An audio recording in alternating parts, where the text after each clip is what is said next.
mic check, please. Hey everybody, welcome back to the Ducks Unlimited podcast. I'm your host, Dr. Mike Brasher. I'm your host, Katie Burke. I'm your host, Dr. Jared Henson. And I'm your host, Matt Harrison.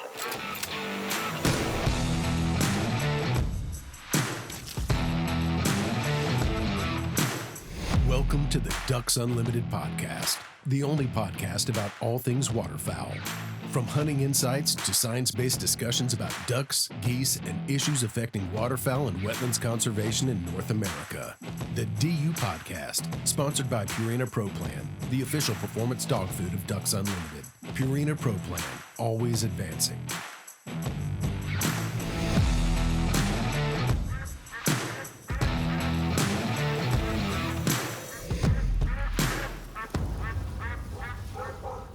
Hey everyone, welcome back. I am your host on today's episode, Dr. Mike Brasher, and this is indeed it's a first of its kind that we've done here with our video podcast. We are going to be, and I'm actually really excited about it because we're getting into the hunting season, and as excited as we are about the prospects for ducks coming south through various migration events this year, we know that the timing and intensity of those kind of migration events are closely tied to weather and how weather patterns unfold really throughout the fall and winter.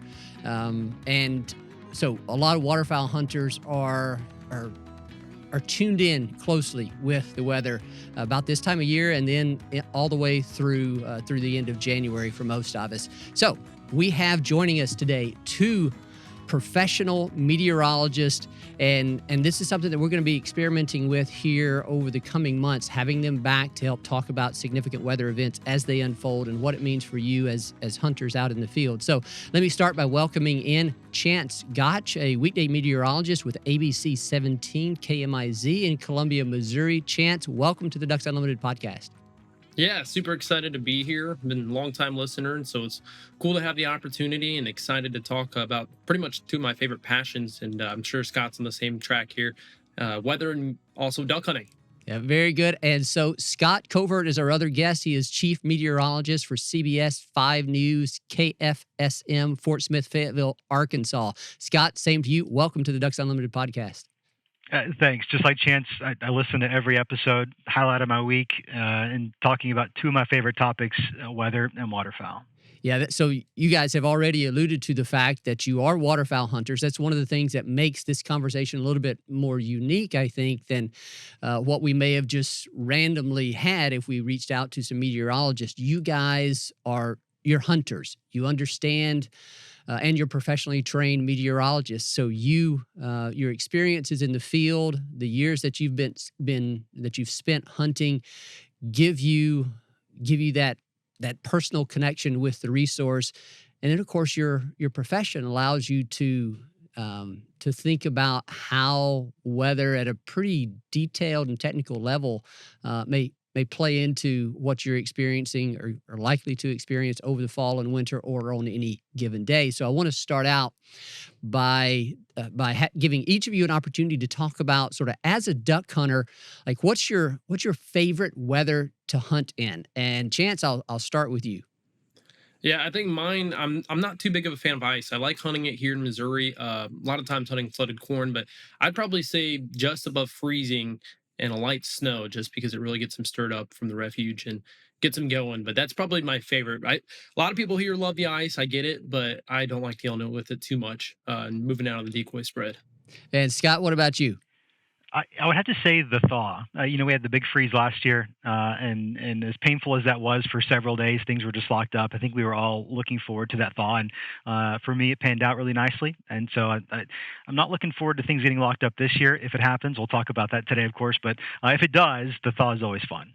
One of the things that our viewers are going to see here, if they're watching this online, is that on our YouTube channel, is that we'll be showing some graphics, and some of these graphics reflect the results of various climate model runs.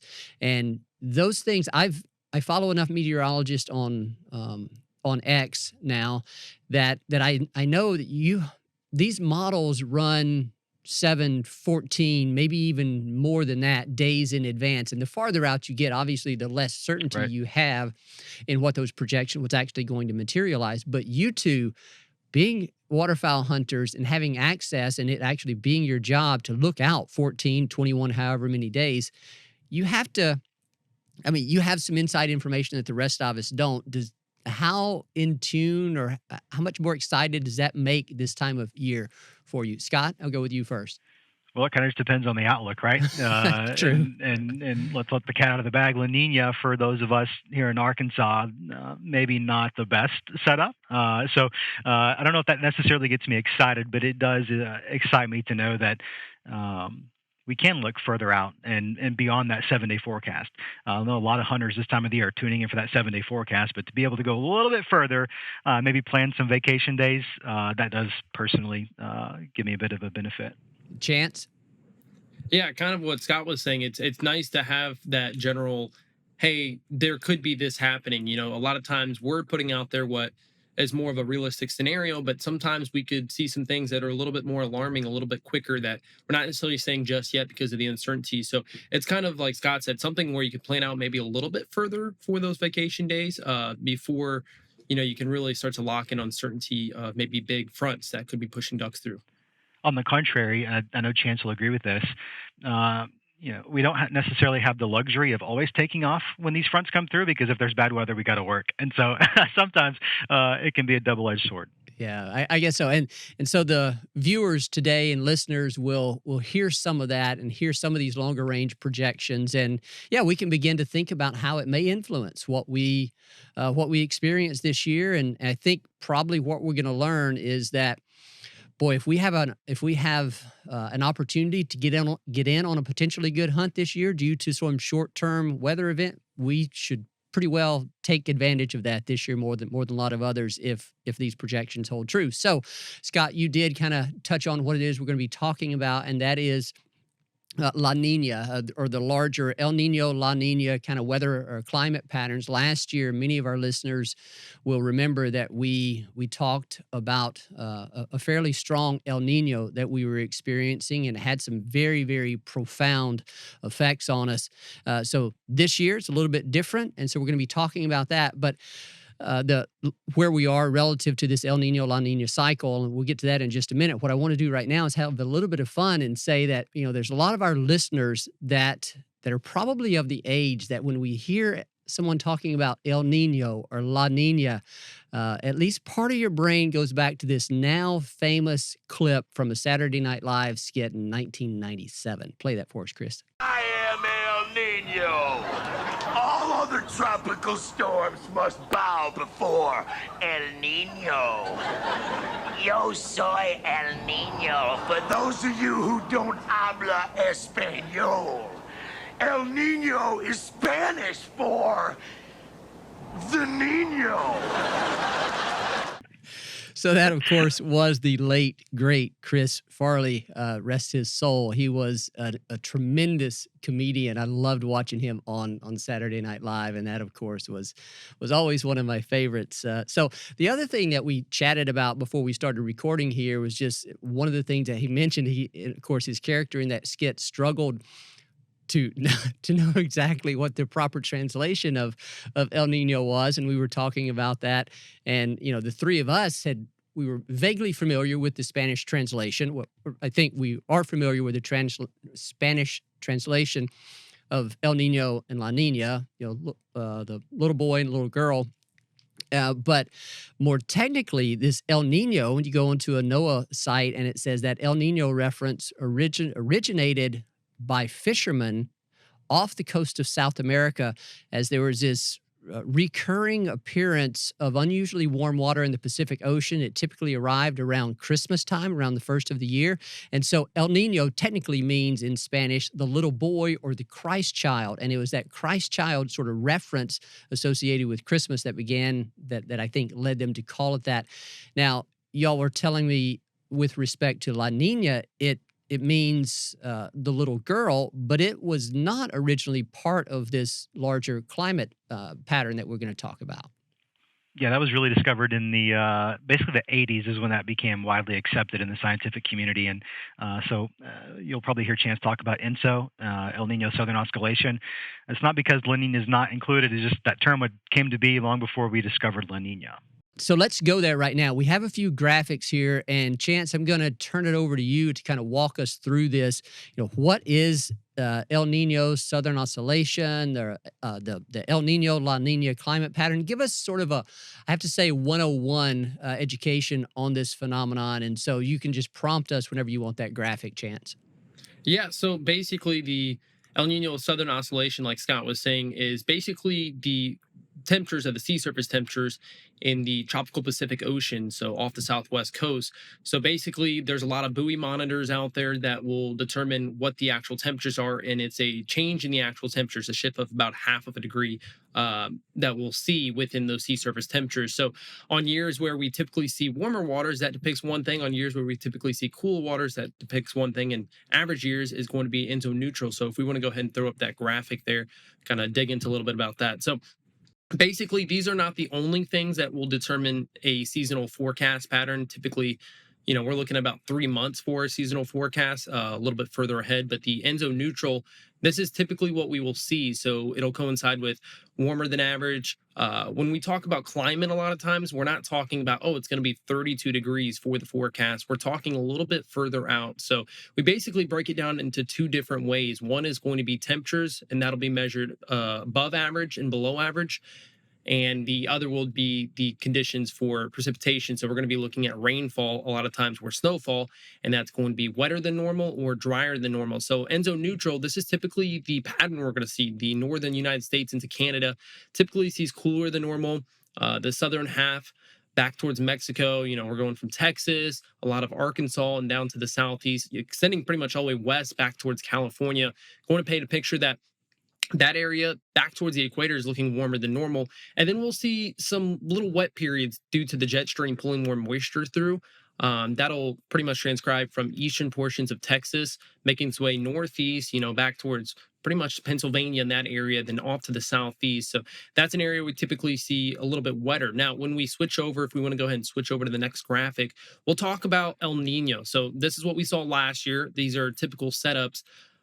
When talking about the northwestern coast, the northwestern tip of California, expanding back east, back towards Ohio, Indiana, and that'll continue to expand even further north. So this is dividing pretty much Missouri in half, all the way back towards Canada. That typically we will see warmer than average conditions, and off kind of to the contrary, to the south, this is going to be pretty much Texas, Arizona, New Mexico, expanding east towards Louisiana, including Florida, and even back towards portions of South Carolina. That is typically cooler than average, but that whole region there, including California, is actually wetter than normal on El Nino years, while northern Arkansas expanding all the way back towards into Canada, from east to west, basically a lot across much of the United States, is typically drier than normal.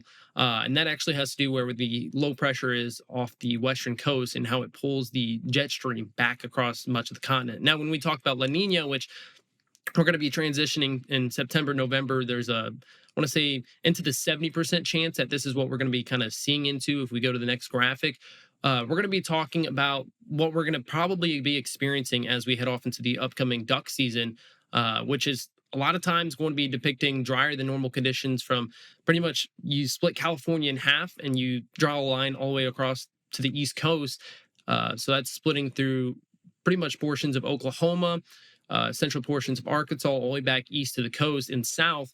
Those are typically drier than normal conditions. And some areas right now, a drought monitor across the United States, not necessarily looking good for eastern portions of areas like here in Missouri. We're starting to see that creep back into play in the forecast for us here, looking a little bit drier. So any of those drier conditions that will persist, that could be limiting a lot of areas for people to be out hunting in. Now, one thing that does talk about with that is, that could mean an area for duck hunters to see less water, which means those ducks have to really focus on those points a little bit more. But then you go just a little bit further north, we have two separate areas that are wetter than normal. This is going to include a lot of Kansas, Missouri, Illinois, portions of Iowa, even back east towards Ohio, Kentucky.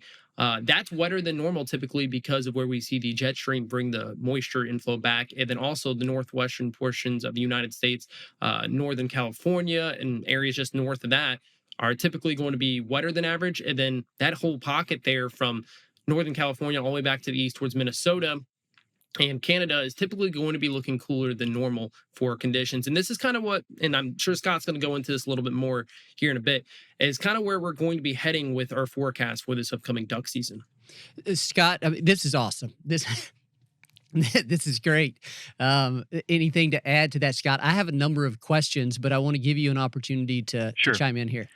Yeah, I think this would be a good juncture to state that we're talking in generalities. We're painting with a really broad brush. We're not giving exact 7-day forecasts here. These are climate patterns, but they're just that. La Nina and El Nino are not hard rules. It's not as black and white as I think we would like it to be. And let me just give you a couple of analogs just to illustrate how one La Nina may be different than the next. Back in 2020, 21, and 22, we had a rare situation where those 3 winters in a row, we had La Nina. In Little Rock, in 2020, Little Rock measured a trace of snow.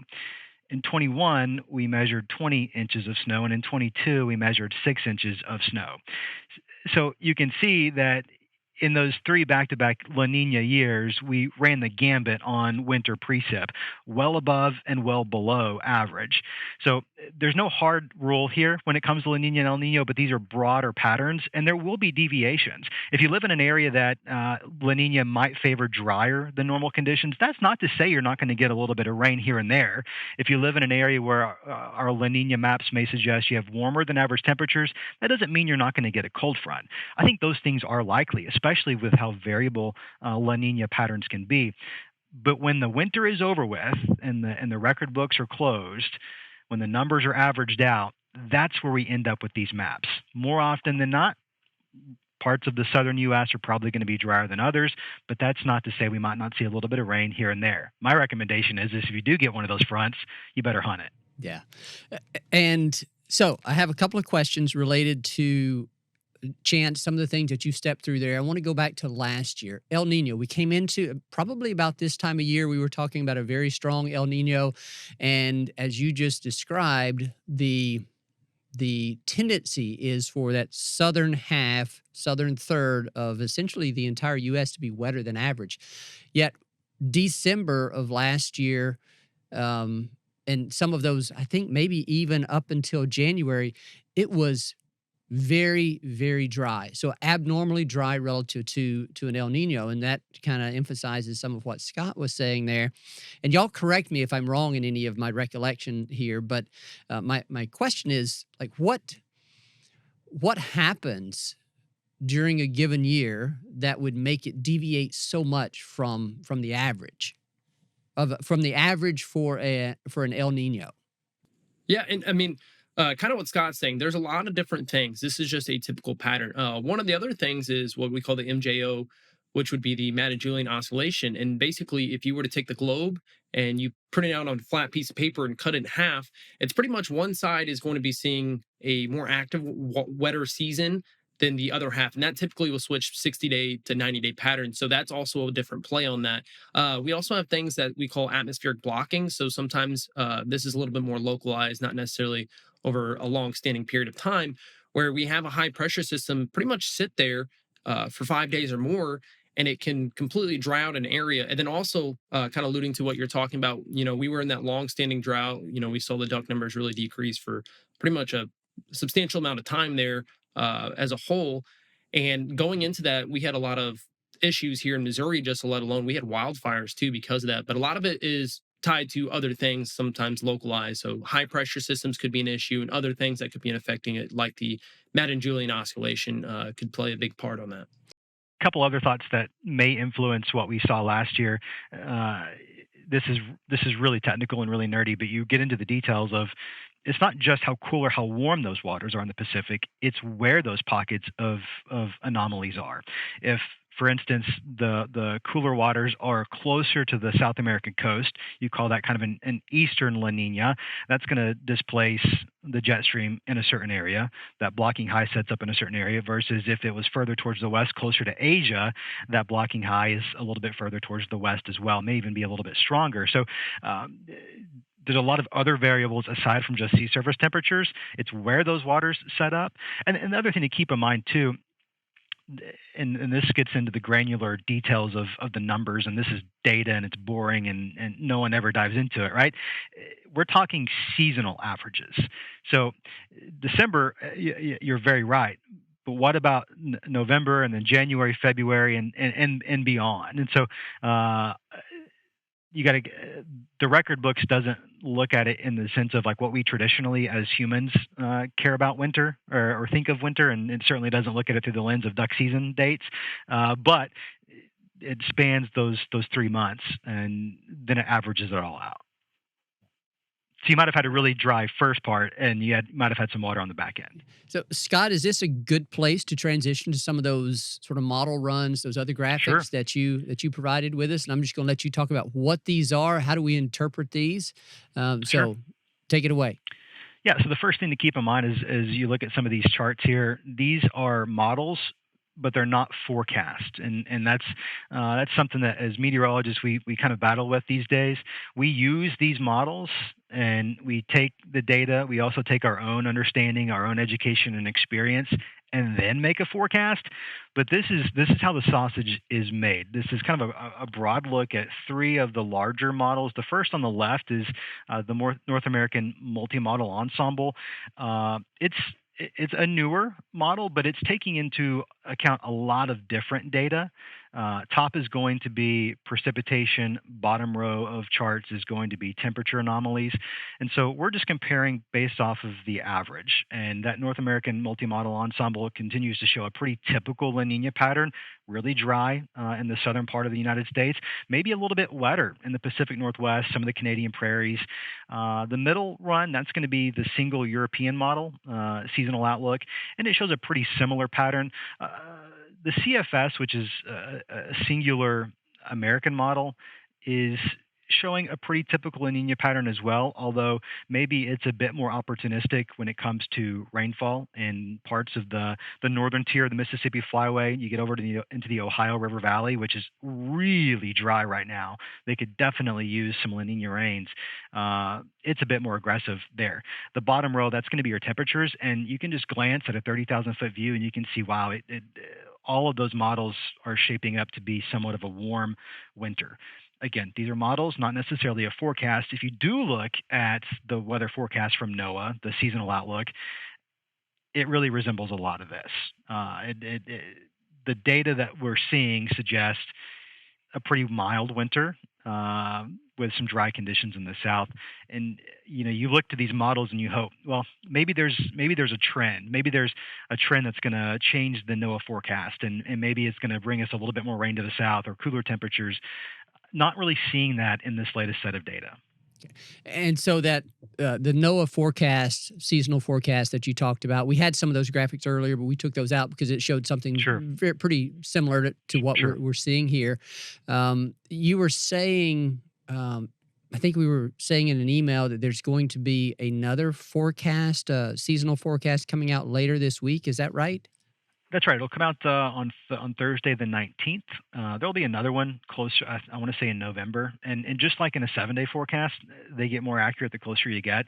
And one of the reasons we might see a little bit of change is La Nina. While, yes, there's a high degree of confidence that we are going to transition to La Nina, it's happening much slower than originally thought. Back in early 2024, we really thought it was going to be a quick onset, and we were anticipating, based off of model data, that it was going to be a strong La Nina. But it's pretty evident at this point that the odds are favoring a weak La Nina, maybe perhaps to a lesser extent a moderate La Nina. That just goes to show that some things can change, and the closer we get, the more accurate they're going to be. We did put back in that graphic showing the seasonal forecast from NOAA from both a temperature and precipitation standpoint. So, Chris, if you can go ahead and put that up, and then Skot, I'll just kind of throw it to you to talk about this. I was a little confused or misunderstood earlier that this was the forecast specific to this year as opposed to the general La Nina trend. So, so this is going to be for 3 specific months. This is going to be for November, December, and January. So you're looking at a 90-day window of where do we think we're going to fall in relation to the normal or to the average of a certain location? And it looks really similar to all three of those model runs. It looks pretty similar to a typical La Nina pattern. Pacific Northwest, probably going to have a decent amount of precipitation. Maybe if we're lucky, we can pull some of that precipitation over into the Ohio River Valley near the Great Lakes, extending into the Northeast as well. Those are areas that are actually pretty dry right now. Temperature-wise, a lot of the country probably going to be above average, and that certainly shakes out with everything we're seeing. Again, NOAA is going to update this later this week, and they'll probably update it one more time, I think in November, before we actually enter into that period. You know, if I'm a hunter in a mid-latitude state, that looks like a pretty good forecast for me. If we're getting some rain and if it's going to be, perhaps, if everything plays out the way these things do. I mean, as we've talked about, rarely do you get a year that's truly average, right? There's the variation all around that. But if you get some cold outbreaks to the north and if it stays warm to the south, if you're a mid-latitude hunter, you know, you could be pretty excited. So, and Chance, I would consider you a mid-latitude hunter. Yeah, and for us right now, it looks good in the longer terms. Now, current conditions, we're starting to get a little bit worried again. I'm sure Scott down in Arkansas and southeastern states a little bit more excited about the rainfall they just received from what was remnants of Hurricane Francine. But we're kind of worried now with our current drought conditions we're starting to see across the state for pumping water and stuff like that. But hopefully, you know, we just hold out a little bit longer. The current forecast, even out to 14 days, not looking great, but a little bit further out, hopefully those equal chances will kind of get things kind of where they need to be. We need a little bit above average in trends. So it'd be nice to see that kind of move down a little bit further southwest, be chances of above average rainfall. But for a standpoint right now, it's not looking dire by any means. Scott, I want to talk to you about transitioning from El Nino to La Nina. What can you tell us about how that happens? I mean, do we even have any understanding of what's causing these periodic changes in sea surface temperatures in the equatorial Pacific? Just kind of educate us a little bit. Sure. So at the core of it, it's just about Earth seeking balance. It's Earth always in pursuit of equilibrium. In fact, it's actually really common to have weak La Nina follow a strong El Nino. And so in many ways, even before the models were progging this, most people suspected, well, if we're going to go from a strong El Nino, historically speaking, we can expect at least a weak La Nina to follow in the next year. So it's all about those trade winds retreating back, resulting in that upwelling. That sets up the cooler temperatures in the ocean. That's where you start to get those atmospheric circulation changes. The blocking high develops. So almost in the sense of there's no such thing as really average. Average is just a waypoint in between two different extremes. This is just the normal average back and forth. Chance, anything to add? Yeah, no, that was really good what Scott said. Basically, if you want to think about the temperatures of the sea surface temperatures back into the Pacific, almost think of this as, you know, we had the warmer waters. Think of it from the eastern Pacific to the western Pacific, splitting in half. You pretty much just have the warmer waters sloshing back and forth, and that kind of determines where we're at. And, you know, we had the warmer waters off to the coast, and now we're switching off. So it's kind of that transitional period. Well, so we'll talk more about forecast and actual weather events as they're unfolding here throughout the fall and winter. Have you guys back, and we've got a couple of other meteorologists that we've made connections with. We're going to experiment with a few things as they as significant weather systems actually unfold, to the extent that you're going to be able to join us, acknowledging what you were saying earlier. A lot of times when there are these significant events, then your schedule gets busier. So we're going to work around all of that as best we can. But I wanted to talk about sort of your personal experiences as a meteorologist and a duck hunter. How many phone calls do you get from your friends, that your hunting partners, but wanting to know the inside information on weather patterns and kind of planning 7-10 days out? Scott, what can you say about that? Oh man, in Arkansas, I feel like the ratings are definitively going to increase during duck season alone. People just looking for that 7-day forecast. You're exactly right. People always, and I'm confident Chance is going to have the same experience. People always want to know that inside information. The truth is, we're pretty transparent about it. There may be some outliers that would be responsible for us to go on air with, but what we're presenting is probably what we actually think, right? In terms of the long term, the thing is, we can see some signs, day 10, day 14, day 21 out in some of those models, but I don't necessarily have enough confidence in that data at that range to tell my buddy, hey, take off work, spend a couple $100, go do your duck hunt then. Like, I don't want to be responsible for that. Get a lot of phone calls, a lot of questions, but we're pretty transparent on those 7 days. Chance, same with you?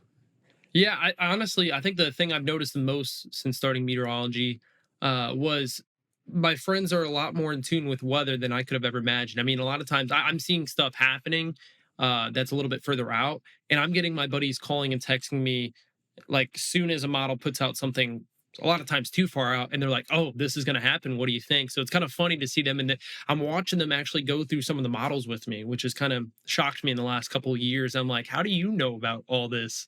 So it's kind of funny to see that. But yeah, definitely get a lot of calls from friends and some buddies that are guides of mine, and definitely very proactive on trying to get towards me. I definitely have a lot more friends, I feel like, during duck season with people calling my lines than other times. There's not a group of people out there that have more weather apps than duck hunters. They've got every app and they're looking for every answer, and one shows one thing and they can track those trends so closely. Oh yeah, it's so fun. Whenever we especially at southern latitude, it's fun at a northern latitude now where you're looking forward to those first cold outbreaks, and then of course once you get a little farther into fall, then they start to lament the repeated nature of those cold outbreaks because they know it means their season's coming to a close, and then we get excited because of that. I guess I wanted to talk briefly about the area that is most important to us as North American duck hunters, and that is the Prairie Pothole region. We had some rain earlier and snow earlier this year fall across the U.S. portion of the prairies. We talked with a friend of ours last week who had just gone hunting in Canada, I think southwestern Manitoba, and have also read some things online about wetland conditions in Alberta and Saskatchewan, especially Alberta. Things are really, really dry. The rain we received earlier this year was beneficial. It was short-lived. It recharged soil moisture to some extent, but then it turned dry again. What do we know about that? You've talked through some of this, Skot, but I want to, I guess, drill down a little bit more. Can we be optimistic maybe about increased probability of getting some welcome precipitation up in the Canadian prairies this year? We need it badly up there. I think you can be optimistic. I think the question is, do we get that frost seal in place before that precipitation happens? You look back to 2020, 21, and 23, 3 consecutive years of La Niña, and we all know what that rendered for us in terms of prairie conditions. So if you can get that frost seal, perhaps there is reason to be optimistic. And I think, based off of some of what we're seeing right now, the timing of that rain, well, may not be necessarily beneficial to duck hunters in terms of season opportunity. Maybe it comes towards the end of the season when that southern migration, they're flying back north. Maybe that's coinciding with some increased precipitation events. So late winter, early spring, which could be beneficial around those times. And then, Chance, how closely do you keep an eye on weather patterns up there in the prairies? Because you're a duck hunter and you know the importance of that area. Yeah, pretty closely. I mean, especially, we talked about the last several years with how dry it's been. And, we always look forward to the national numbers coming out every year, the fall migration numbers. And so pretty closely attention, with it being dry, kind of like you said, we got a little bit of a recharge. And I think a lot of pretty much the Midwest felt this throughout this past year. We saw extreme drought, and it really hurt our areas. A lot of people hunting the Mississippi and Missouri rivers. We had barges having to do dredging just for ships to get down there. So it's been nice to see a little bit of a recharge and upkeep in those conditions to get us back. But we are already starting to go back towards those drier conditions. So kind of like Scott said, right now, optimistic about the second half of the upcoming duck season, possibly seeing a little bit more into that, but more so just on the northern flight back, possibly being something that we're kind of a little bit more optimistic about than necessarily the actual duck season ahead to start off. So, Chance, anything else from like your perspective? And I guess I'm thinking about wild cards that would originate from other sources, whether we're thinking severe outbreaks of cold weather that would that we could again, recognizing we're just talking about averages and as you put it, Scott, sort of a waypoint from one end to the other. I really like that. But are there other wild cards that would challenge some of the seasonal tendencies from a temperature standpoint down here in the southern end of the flyway? Yeah, really, we watch the development of the highs and lows a lot of times and kind of the setup. I mean, we just talked about a little bit about this with Scott. The last tropical system Francine that came through was great. But if you have a high pressure system set up at a different spot where for us, it completely dried us out, that's an issue. And for low pressure systems, a lot of people like to talk about the polar vortex. The reason I say that is these things have been around for a long time. It just, they change the actual names. A lot of people get excited about those. But, we could have a system that sends a little bit further south that really cools us down. And if you have a high pressure system on the right side of that, that could stay and put there for almost a week at a time. So stuff like that, we really watch really closely. Blocking patterns is what we call them. Basically doesn't allow anything else to go by it. So a low pressure system gets set up on the right spot, could drive those temperatures a little bit cooler in that area for a little bit longer duration. And it also could lead to an increase in the amount of precipitation that area sees. I think we will see those polar vortex lobes spin off. We might not get many of them. And I think that's the key here is when that does happen, when you see that showing up in the forecast, I would take advantage of it while you could. That's a good reminder. And so from a polar vortex disruption, atmospheric river, if we're talking about the Pacific coast, those are some weather patterns that we've become familiar with here over the past few years, at least me personally. So we'll take advantage of those opportunities to reconnect with y'all as they start to develop. Or should they develop? And I guess I'll take this opportunity to any of our listeners. One of the things that we want to do, as I mentioned, is repeat this periodically throughout the hunting season. So if you know of any meteorologists in your area that are also waterfowl hunters, drop us a line here at Ducks Unlimited, DU podcast at ducks.org. We can try to get in touch with those individuals. Skot and Chance have helped us out in a couple of ways. We were trying to connect with a few other meteorologists, but we're looking for some folks in the Pacific Flyway and the Atlantic Flyway. So if you're one of those, if that's you, or if you know of a meteorologist that is a waterfowl hunter, let us know, and we'll see if we can make that connection. This time, I think that's about it. This has been. I think this has been as informative as I anticipated it being, and then some with the additional graphics that you guys can bring, but most importantly, the expertise that you can bring from a professional perspective. But I'm going to give each of you an opportunity to provide any final words to our listeners. And Scott, I'll talk with you. I'll go to you first. I think for a lot of folks in the southern portions of the flyways, the outlook may not be necessarily favorable. It may not be something that you get excited about. I wouldn't buy into the doom and gloom necessarily. Keep in mind, this is a pattern, not a hard set of rules. It's not black and white. There will be fronts. They might not be as frequent, and they might not be as strong, but there will be fronts. There will be rain. And overall, I think we are going to be drier, but there still will be opportunities out there. And Chance? Yeah, kind of like Scott said, this is not doom and gloom necessarily. With those low pressure systems that really dive deep, I mean, you're still going to have the opportunity to have great hunts. And a lot of times when we do see those drier conditions, if they do continue to play out across the southern half, you're not seeing as much opportunities in places to hunt, but that means more ducks in those smaller areas, possibly. Well, a couple of days ago, whenever we first connected, trying to plan this episode, both of you told me that you were excited about this because typically you're afforded only a 30 seconds or a minute maybe to talk about weather from the perspective of waterfowl hunters during your day job, but that you could talk about it for 45 minutes or all day if the opportunity presented itself. So we've been talking for about weather and ducks for about 45 minutes. So thanks for your contributions there, and we're glad that we can make this connection and make this partnership begin to happen. We're really excited about it. So thank you, guys. Special thanks to Chance Gotsch, our weekday meteorologist for ABC 17 KMIZ out of Columbia, Missouri, and Skot Covert, chief meteorologist with CBS 5 News, KFSM, Fort Smith-Fayetteville, Arkansas, and two fantastic meteorologists and duck hunters just like the rest of us. We thank y'all for being here, for contributing to this exciting conversation. We thank our producer, Chris Isaac, for the great job he does in setting up all of this new technology and additional complexity in his job. And to you, the listener and viewer now on Ducks Unlimited's YouTube channel, we thank you for tuning in. We thank you for your support of wetlands and waterfowl conservation. And as our friend Scott Stevens says, life is short. You better hunt. Have a good one, y'all.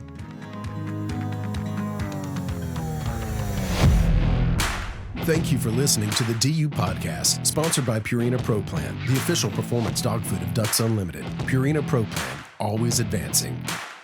Be sure to rate, review, and subscribe to the show, and visit ducks.org/DU Podcast. Opinions expressed by guests do not necessarily reflect those of Ducks Unlimited. Until next time, stay tuned to the Ducks.